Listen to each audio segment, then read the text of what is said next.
ఒకసారి మాట్లాడినటువంటి మిత్రులకు మాట్లాడనటువంటి మిత్రులందరికీ కూడా ప్రత్యేకంగా ధన్యవాదాలు. అందరికంటే ఎక్కువ మరి చాలా కీలకంగా ఈ సమావేశం ఏర్పాటు చేయడంలో ప్రతి ఒక్క బీసీ కమ్యూనిటీతోని కోఆర్డినేట్ చేసుకొని ఇంత పెద్ద దండలో దారంలాగా వ్యవహరించినటువంటి మా అన్న శివశంకర్ అన్న గారికి కూడా ప్రత్యేకంగా ధన్యవాదాలు తెలియజేస్తూ ఉన్నాను.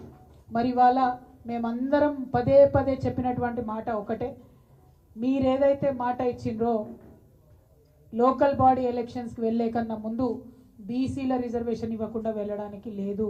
వెళ్తే మాత్రం పెద్ద ఎత్తున రాష్ట్ర వ్యాప్తంగా ఉద్యమాలకు మేము తెరలేపడం జరుగుతుంది.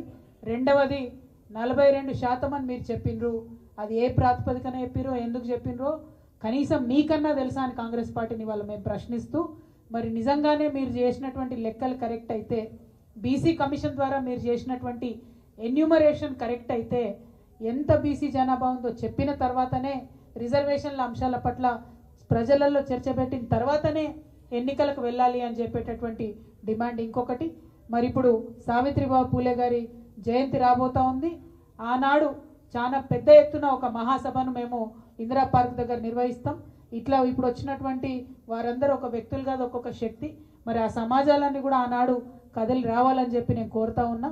ఆ వేదికగా ఇంకా పెద్ద ఎత్తున మనకున్నటువంటి సమస్యలు, మనం కోరుకునేటటువంటి అంశాలు అన్నిటినీ కూడా ఎండగట్టి మరి ఇక్కడ రాష్ట్ర ప్రభుత్వం పైన, అక్కడ కేంద్ర ప్రభుత్వం పైన ఇద్దరి మీద కూడా ఒత్తిడి తీసుకురావాల్సినటువంటి అవసరం ఉంది. కేంద్రంలో ఉన్నటువంటి బీజేపీ ఇవాళ జనాభా గణన చేస్తే తప్పకుండా అందులో కులగణన ఉండాలి. కేవలం ఒకే ఒక పెన్ స్ట్రోక్తోని today Narendra Modiji and BJP government at the centre can change the fate of crores of backward class community in this nation. So we demand a column for a caste census should be included in the census that is going to be conducted next year.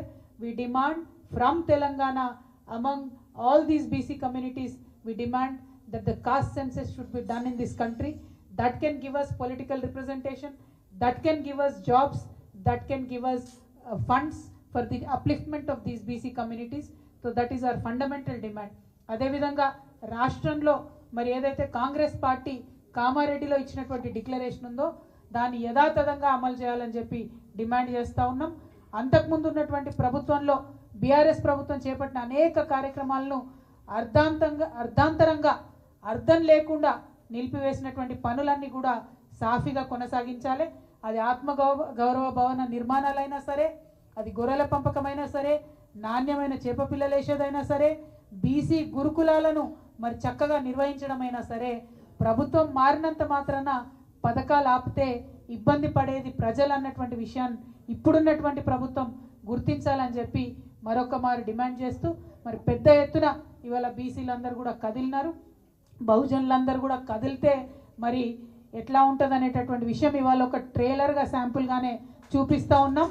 దీన్ని తప్పకుండా cinema అన్నది మీకు 3వ తారీఖు నాడు, జనవరి 3వ తారీఖు నాడు ఇందిరా పార్క్ దగ్గర ప్రదర్శిస్తాం.